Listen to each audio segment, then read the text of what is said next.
Durante 40 y tantas horas académicas desde el año pasado, y sobre esa base me parece que el propósito fundamental que tenía a través de empezar este curso con ustedes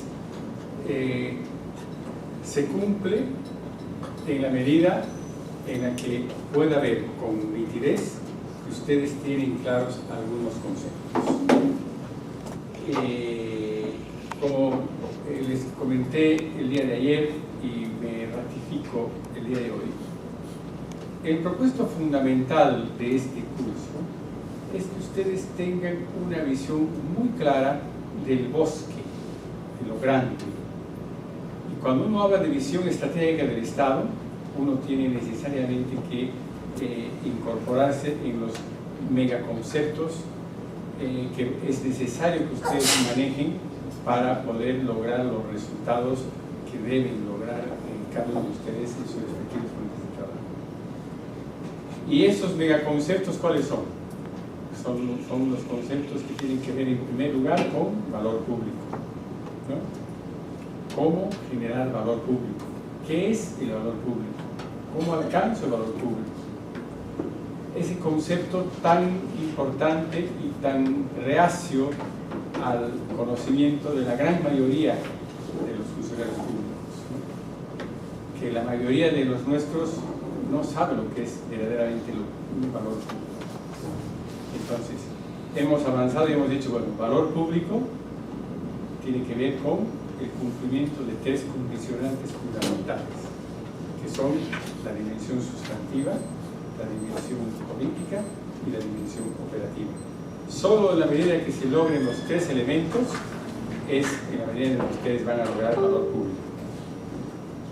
El día en que César, en su función pública, quiera realmente estar seguro de que está generando valor público, va a tener que responderse esas tres preguntas fundamentales que son: la política pública que estoy planteando en mi institución o en mi ministerio, en la instancia que fuere, la política pública está respondiendo a la necesidad de la gente, a alguna necesidad concreta a la cual está dirigida esta política pública. Si la respuesta es sí, quiere decir que tiene la dimensión sustantiva. Posterior a esa pregunta, la segunda pregunta: ¿tengo los suficientes recursos financieros, logísticos y humanos para poder implementar la política? Mis funcionarios están bien capacitados, saben lo que yo quiero hacer con la política pública, saben lo que pretende la política pública. Tengo los recursos humanos suficientemente capacitados, el número suficiente de funcionarios, los tengo, y a su vez tengo también los recursos logísticos, tengo la tecnología, tengo los procesos, tengo todo eso. Si decimos sí, entonces la segunda dimensión la tenemos también superada. Y la tercera dimensión es la dimensión política. Y la dimensión política es posiblemente la más importante y la más delicada, porque es la que nos va a permitir ver si es que entendemos que toda política pública, salvo muy pocas y honrosas excepciones, muy pocas políticas públicas hacen que todos los que estamos como actores políticos estamos de acuerdo con la política. Eso normalmente no ocurre. Normalmente existe una política pública que provoca beneficiarios y provoca perjudicados. Normalmente es de cal y de arena. Puede que haya muchos más de cal y pocos de arena, es posible. Pero normalmente ese ejercicio que tenemos que hacer es el que se llama dimensión política. Es decir, identificar a todos los actores. Y ahí están los 4 pasos que hemos dicho que tienen que tener la dimensión política. El primer paso es hacer un buen diagnóstico.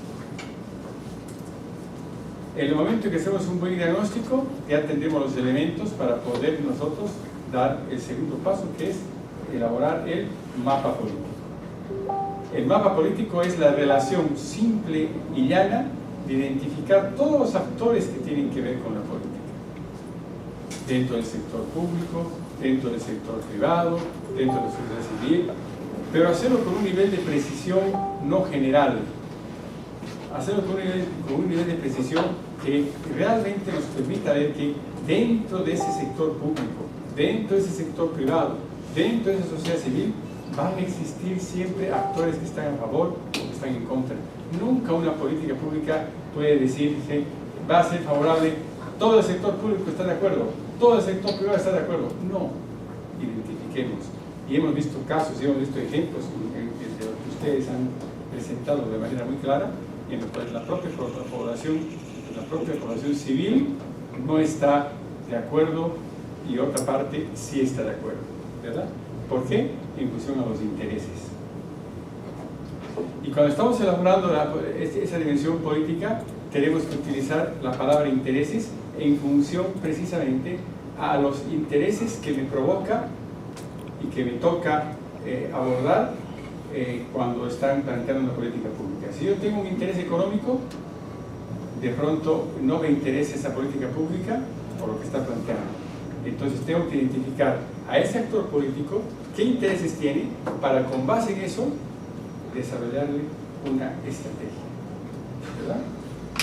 Una vez que tienes el mapa político con todos tus actores posicionados a favor, positivos, tendencia positiva, neutrales, tendencia negativa y negativos en contra, una vez los tienes, pasas a hacer otro cuadro que es el balance político. No junten los cuadros, sepárenlos. Cumplen propósitos diferentes, sepárenlos. Entonces, ese otro cuadro que se llama balance político, identifiquen cuál es el peso político que tienen los diferentes actores. Y aquí es una cuestión perceptiva, ¿verdad? Pueden tener un peso político muy alto, puede ser intermedio, puede ser muy bajo, puede ser bajo, ¿verdad? Identifiquen eso. ¿Y para qué? Para que ustedes, cuando hacen ese cuadro, hagan un ejercicio mental como si tuviesen dos radiografías, una que se llama el mapa político y pónganle la otra que se llama el balance político. Transparentenlo e identifiquen cuáles son los que están con tendencia negativa, los que están en contra o los neutrales. Esos. Con esos, sobre todo, identifíquenlos y vean cuál es la estrategia y las estrategias que tienen que hacer para que esas tendencias cambien, ¿verdad?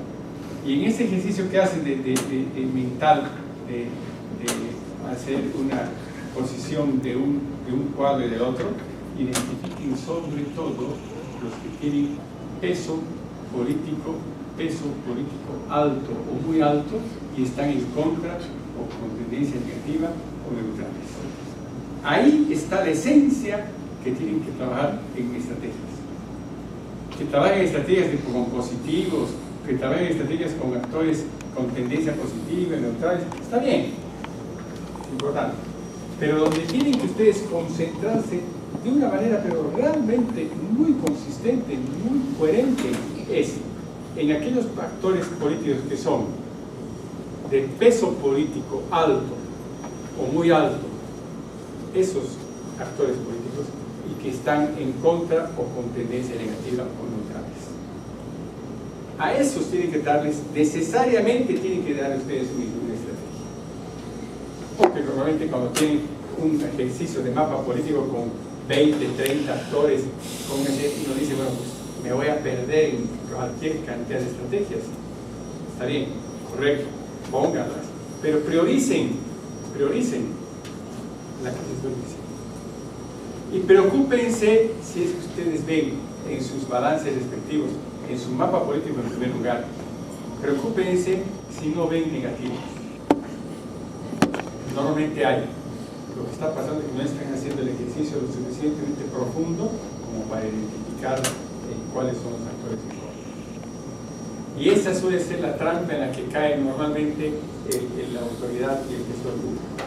En que no se toma el ejercicio y el tiempo para identificar realmente qué intereses estoy tocando. Y para poder identificar esos actores, entonces yo les he dicho, los actores políticos, o sea, los stakeholders, normalmente tienen diferentes tipos de intereses. Y les he dicho, pregúntense, ¿habrá interés económico? ¿Habrá interés político? ¿Habrá interés de regulación? ¿Habrá interés? ¿Qué tipo de interés hay? Les he dado varios tipos de intereses que hacen normalmente parte de la gestión de stakeholders, ¿ya? Y entonces, en función a eso, a esa lógica que les estoy diciendo, ustedes tienen que trabajar el proceso completo. Se pueden llegar ya a las conclusiones y llegan ya a todo ese tema. Entonces, yo quería darles a modo de cierre este comentario en general y decirles que muy posiblemente, ojalá sea así, tenga el gusto de volver a estar con ustedes en otro curso.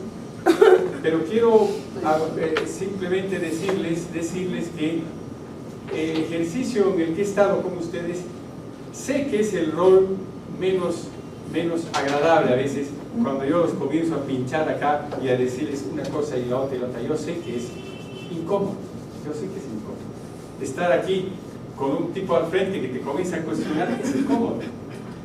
Pero yo he entendido, a lo largo también, porque yo también he sido muchas veces estudiante, he entendido que la mejor manera de aprender es esa. La mejor manera de aprender es discutir entre todos. La mejor manera de hacerlo es tener una clarísima sensación y sentimiento de autocrítica. Es lo que tenemos que tener, autocrítica. Y sobre esa base, sobre esa autocrítica que tienen que hacerla, pero realmente bien fundamentada, estoy seguro que van a poder ser ustedes excelentes profesionales. Pero eso se hace solamente, y eso se logra solamente, cuando ustedes tengan en su chip muy claramente, les he dicho, el concepto del valor público y el compromiso que tienen ustedes como funcionarios públicos con la sociedad. Muchas gracias.